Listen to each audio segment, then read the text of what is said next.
as we saw, Peyton Manning's nephew, Archie Manning, decided to pick Texas out of Alabama and LSU and Georgia, where he could have went to a Power 5 school. Instead, he goes to Texas because probably they gave him the most money. So, Ben, I want to get into that. I want to know your opinion. And you guys, I mean, Gerald, I'm sure you have your own opinions to this. And even Al, with the money that some of these kids should be making and are going to be making in the future for college football. So you said NIT. It's NIL. NIL. Unless you know something I don't. NIL. I'm sorry.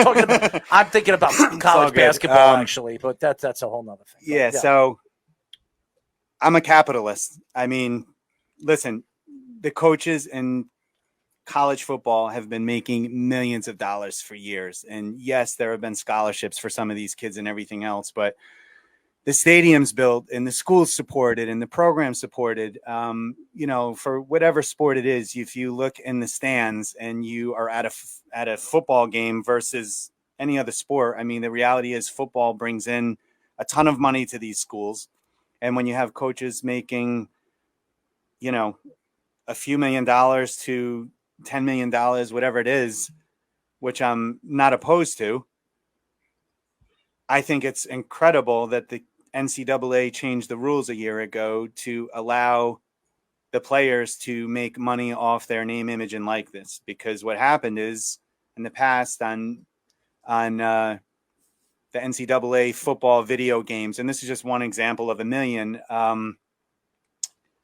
Johnny Manziel, number 2, was playing in the college football video game, and there was no Johnny Manziel on the back of his jersey, but number 2 was on there, and the stats and everything else about the game, how he ran and all the other stuff.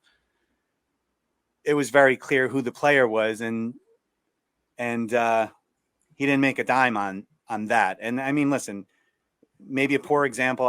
There's a million examples that you could come up with for the name, image, and likeness of these college players being used and exploited and them not seeing a dime from it. And while I think it's awesome that they have an opportunity to go to school for free, a lot of them leave with bumps and bruises, in particular in football, and no health care or whatever it is. And I just think, again, I'm a capitalist. I think that these players should have an opportunity to make their share of that revenue for the NIL. And now they can. And guess what? It's not just for college players. You have high school players that are making money on it. And listen, I'm not going to sit and debate comments and calls about what everybody has their own barometer and their own gauge of what they think is acceptable, what they think is right. But the reality is there are high schoolers right now making a ton of money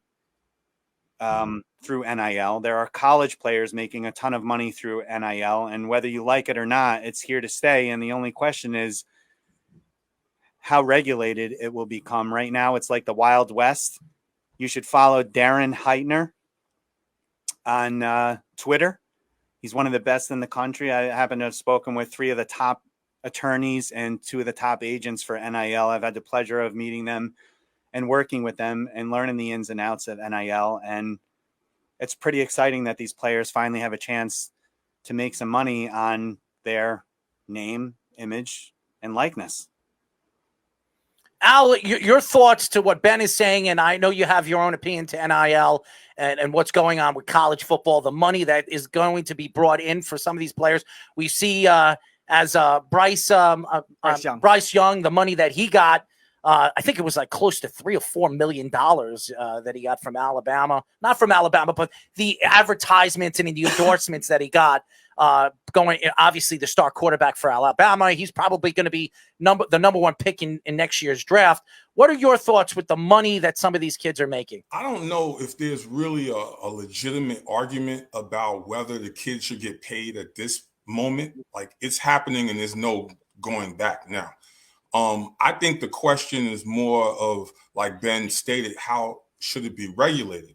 I was in my car today on my way home, and ESPN, I was listening on the radio, and one of the guys brought up a point that I never really thought about. What if a booster or something gives a particular kid a ridiculous amount of money to go to his alma mater school, and the kid doesn't pan out, or he's not panning out.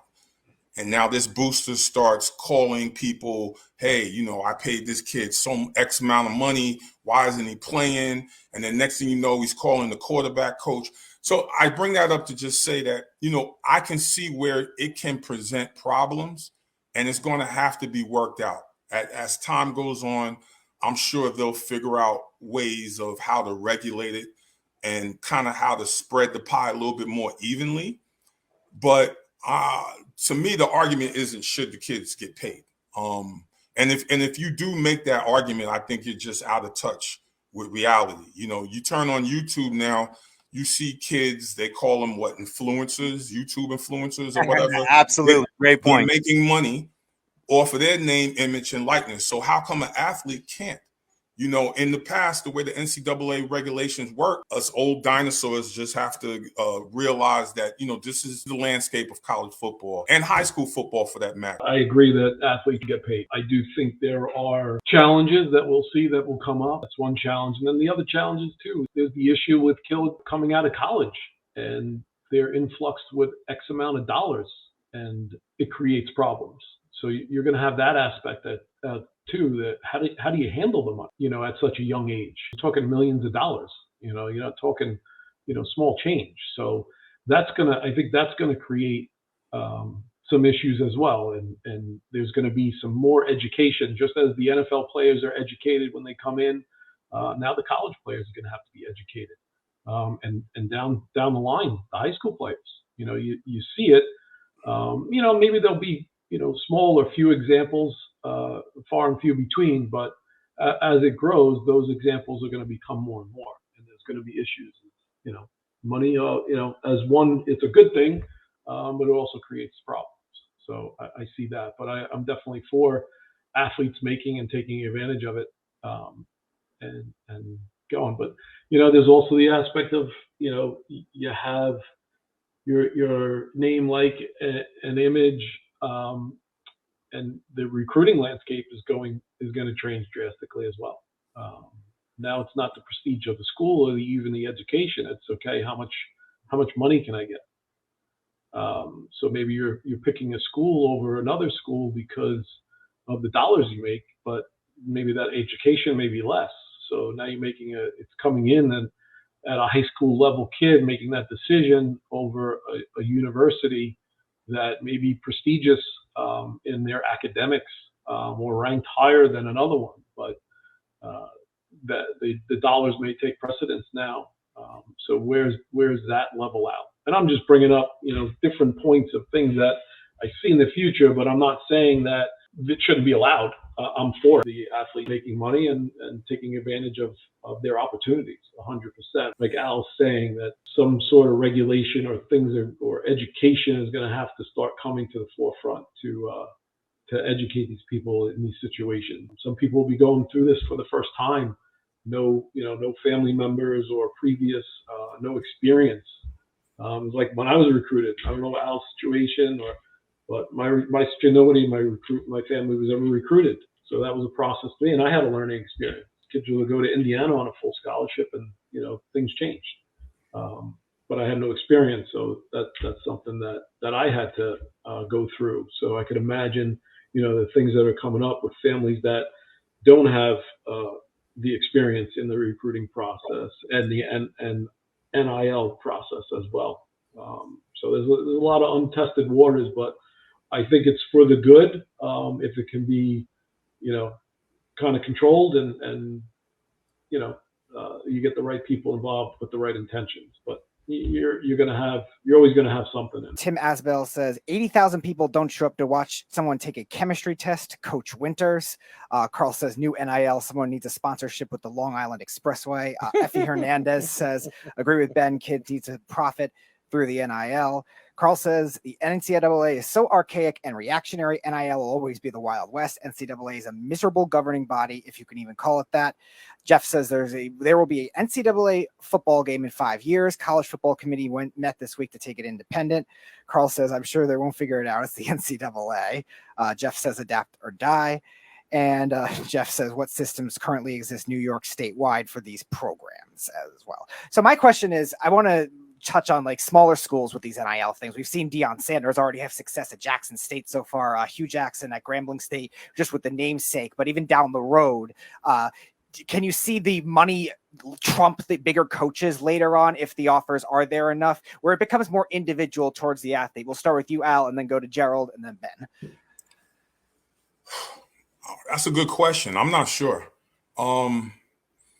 I could definitely see that being an issue if the money gets so big, it's bigger than the coaches. Because, at the end of the day, we're still dealing with kids, and it's going to be hard to control and coach a player if he's making more money than the coach. So we're not at that point quite yet, but if we ever get there, that will be another issue that the NCAA and college football will have to deal with. Gerald, how about you? What are your thoughts to what Speedy said? I think it's going to play an effect on the universities. The smaller ones, like you said, or you mentioned, if they don't have a collective in place, everybody's kind of going to fall behind. Those smaller schools, it's going to be tougher for those smaller schools because of alumni and who their boosters are. They're going to fall behind in that recruiting aspect. So you're going to get a lot more top heavy. I don't know how the schools are going to wind up competing in that aspect. And it's even some of the larger schools are going to have trouble as well. It's going to be, it's paid sports. So, you have it at the professional level now. So, it just becomes common down the line where, a player is making more than the head coach right now, at the pro level. So eventually it's, everybody's going to know their place and everybody's going to earn what they respectively earn. And I think everybody will do their job. They'll be professional about it. And it's happening today. But in the college world, it's going to take some time to evolve to that.